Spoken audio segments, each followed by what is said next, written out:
Hello everyone. Bharat का Siliguri corridor, जिसे हम चिकन नेक कॉरिडोर के नाम से भी जानते हैं, यह शेष भारत को नॉर्थ ईस्ट से कनेक्ट करने का एकमात्र सकरा रास्ता है, जिसके कारण इसके पड़ोसी देश यानी कि पाकिस्तान और चीन जैसे देश इस पर कब्जा करने का प्रयास करते रहे हैं। हालिया भारत बांग्लादेश के संबंध तनावपूर्ण स्थिति में पहुंचने के पश्चात बांग्लादेश ने भी भारत को धमकी दी कि वो चिकन नेक कॉरिडोर को काटकर अलग कर देगा, एक तरीके से उस पर कब्जा कर लेगा। इसको देखते हुए भारत सरकार के द्वारा पलटवार करते हुए चिकन नेक कॉरिडोर के विस्तार का एक रोड मैप तैयार किया गया है। इसके बारे में हाल ही में असम के मुख्यमंत्री हेमंत बिस्वा ने जानकारी दी।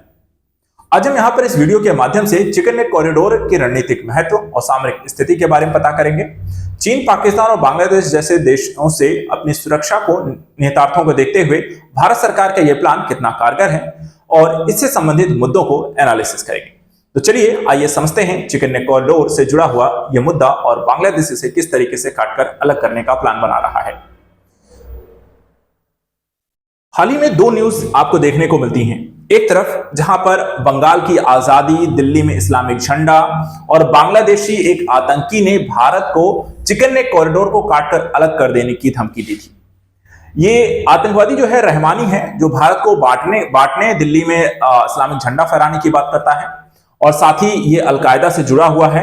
एक आतंकवादी संगठन अंसारुल्लाह बांग्ला ATB इसका है, इसका प्रमुख भी है। दूसरी तरफ यहां पर अगर हम देखें तो भारत सरकार ने इस न्यूज के पश्चात, इस तरीके की धमकी के पश्चात एक रोड मैप, एक तरीके का प्लान डेवलपमेंट किया है कि भारत चिकन नेक कॉरिडोर का विस्तार करेगा। चीन पाकिस्तान की धुरी जो है भारत को पूर्वोत्तर के लिए खतरा उत्पन्न कर रही है और उसके बाद इसमें बांग्लादेश के जुड़ जाने से यह और भी ज्यादा संजीदा मामला हो जाता है। अब भारत इसे काउंटर अटैक कैसे करने जा रहा है, उस प्लान को समझते हैं।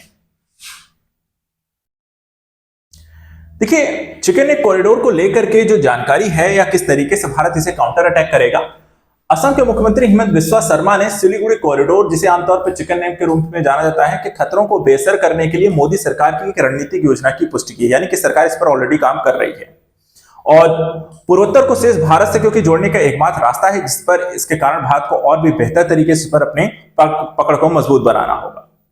हाल ही में प्रमुख निवेश शिखर सम्मेलन एडवांटेज असम 2.0 में इसके बारे में जानकारी दी गई कि भू राजनीतिक और सुरक्षा दोनों के दृष्टिकोण से इस गलियारे के महत्व को देखते हुए केंद्र सरकार कनेक्टिविटी और बुनियादी ढांचे को मजबूत करने का एक प्लान, एक रोड मैप जो है तैयार कर रही है। आखिर चिकन नेक का रणनीतिक महत्व क्या है, तो आप इस मैप के माध्यम से समझ सकते हैं। देखिए, चिकन नेक या सिलीगुड़ी जो कॉरिडोर है, इसे क्यों कहा जाता है, क्योंकि यहां पर आप देखें तो एक बहुत ही सकरा सा रास्ता है। यह है जिसे हम सिलीगुड़ी कॉरिडोर कहते हैं। यह है शेष इंडिया और ये यहां पे कनेक्ट करता है सिक्किम और आसाम के क्षेत्रों को भारत से, जिसे सेवन सिस्टर्स जो राज्य हमारे हैं नॉर्थ ईस्ट के जो रीजन है, उसे कनेक्ट करने का एकमात्र रास्ता है। अब यहां पर देखें तो इस तरफ यहां पे बांग्लादेश है, यहां पे आपका नेपाल है, इधर आपका चाइना है और यहां पर आपका भूटान है।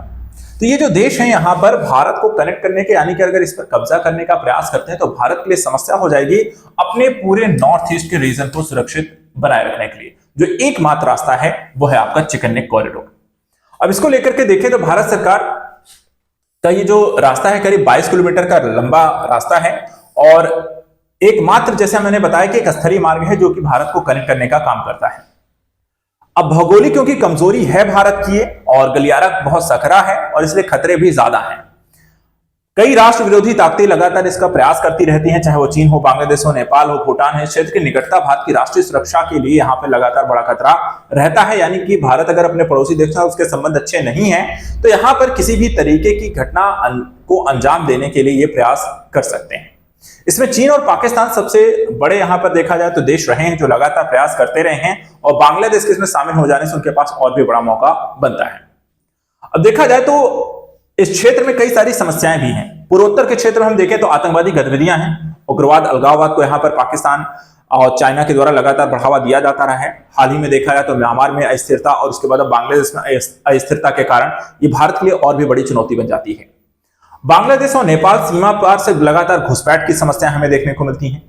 चीन के साथ भू राजनीतिक तनाव की स्थिति लगातार बनी हुई है और अरुणाचल प्रदेश के हिस्से में देखा जाए तो चीन की निकटता भी बहुत ज्यादा है। भूटान में हमने देखा, डोकलाम विवाद तो हमने देखा है। गलियारे को तोड़ने के लिए पिछले विद्रोहियों के लगातार को आह्वान करते रहे और अगर आप समझिए, अगर ये सारे देश एक साथ मिल करके अगर प्रयास करें तो बहुत मुश्किल नहीं है कि यहां पर वो कब्जा कर लें, क्योंकि एक तरीके से यहां पर आप देखें चीन की पैठ यहां तक है, भूटान है, नेपाल है और यहां पर बांग्लादेश है। तो एक तरीके से 4 जो देश हैं वो बहुत ही पास हैं इस सिलीगुड़ी कॉरिडोर के, जो भारत के लिए एक बड़ी समस्या है, क्योंकि भूटान एकमात्र ऐसा देश है जिसके साथ हमारे वर्तमान संबंध अच्छे हैं, बजाय सब बाकी अन्य देशों के साथ हमारे संबंध बहुत अच्छे नहीं हैं। अब ऐसी स्थिति में कॉरिडोर की सुरक्षा के लिए मोदी सरकार ने क्या प्लान बनाया है वो समझिए। देखिए 3 चीजों पर काम किया जा रहा है। पहला, बुनियादी ढांचों को विकसित करने का काम। इसके तहत भारतीय रेलवे कनेक्टिविटी को बढ़ाने के लिए चिकन नेक पर 4 नए रेलवे ट्रैक की तैयारी की जा रही है बिछाने का। इसके अलावा निकट भविष्य में 2 और रेलवे लाइनें यहां पर जोड़ दी जाएंगी, यानी कि ज्यादा से ज्यादा कनेक्टिविटी। अगर एक रेलवे लाइन या उस पर कब्जा किया जाता है तो हम दूसरे या तीसरे, चौथे, पांचवें, छठे के माध्यम से यहां पर पहुंचे और लगातार अपनी स्थिति को मजबूत बनाएं। असम और उससे आगे तक के रेलवे नेटवर्क को मजबूत करना है ताकि हम नॉर्थ ईस्ट के सभी रीजन तक आसानी से पहुंच बना सके। दूसरा, उन्नत सुरक्षा उपायों को अपनाना, जिसके तहत राष्ट्र विरोधी समूहों की धमकियों पर बारीकी से नजर रखी जा रही है और अतीत में गलियारे को बाधित करने के जिन्होंने प्रयास किए हैं उन पर एक तरीके से नजर भी रखी गई है। क्षेत्र में सीमा सुरक्षा को सुदृढ़ किया गया है। माल और लोगों के सुरक्षित आवागमन को सुनिश्चित करने का भी प्लान तैयार किया गया है। इसके अलावा राजनीतिक और आर्थिक स्थिरता के दृष्टिकोण से एडवांटेज असम 2.0 शिखर सम्मेलन पूर्वोत्तर में निवेश को बढ़ावा देंगे, जिससे देश के बाकी हिस्सों के साथ से आर्थिक एकीकरण को सुनिश्चित करने के लिए सरकार की एक प्रतिबद्धता है। साथ ही बेहतर कनेक्टिविटी विकसित करना, यानी व्यापार वृद्धि, पर्यटन, क्षेत्रीय व्यापार को बढ़ावा मिले और इसके लिए असम की निर्भरता यहां पर कम होगी। तो एक तरीके से ये अलग अलग स्तरों पर एक बेहतर कनेक्टिविटी और विस्तार का काम किया जाएगा ताकि एक बेहतर पहुंच यहां पर बनाई जा सके। अगर हम देखें कॉरिडोर के विकास के माध्यम से किस तरीके के आर्थिक और सामरिक लाभ मिलते हैं, जैसा हमने कहा कि सिलीगुड़ी कॉरिडोर को हम एक बेहतर रेलवे कनेक्टिविटी के माध्यम से अगर काम करते हैं तो माल के सुगम परिवहन से व्यापार और वाणिज्य को एक तरीके से बढ़ावा मिलेगा। दूसरी तरफ पूर्वोत्तर भारत में पर्यटन को प्रोत्साहन मिलेगा, आर्थिक यहां पर इससे समृद्धि लोगों के मध्य आएगी। सैन्य रसद को मजबूत किया जा सकेगा, तेजी से चीजों की आपूर्ति की जा सकेगी। सीमा पार अगर किसी तरीके के तनाव की स्थिति पहुंच हो रही है तो सैनिकों और रसद इत्यादि की तेजी से वहां पे जमावड़ा सीमा और उसके हिस्सों में किया जा सकेगा। आपदा इत्यादि की स्थिति में बेहतर तरीके से तैयारी की जा सकेगी। प्राकृतिक आपदाओं के दौरान त्वरित राहत कार्य भी करना संभव हो सकेगा। तो इस तरीके से भारत जो है अपने चिकन नेक कॉरिडोर को बेहतर तरीके से विस्तार करने का या उस पर बेहतर कनेक्टिविटी के माध्यम से, आर्थिक माध्यम से और लोगों को यहाँ पर एक दूसरे से जोड़ने का काम यहां पर किया जाएगा। साथ ही सुरक्षा और सामरिक स्थिति को मजबूत करने का प्रयास किया जा रहा है और राष्ट्र विरोधी ताकतों पर भी नजर रखकर उसको नेस्तनाबूद करने का भी काम किया जा रहा है। तो करंट न्यूज एनालिसिस के तहत आज इतना ही। ऐसे इंपॉर्टेंट टॉपिक्स के लिए आप लगातार हमारे साथ बने रहे। Thank you so much and good luck.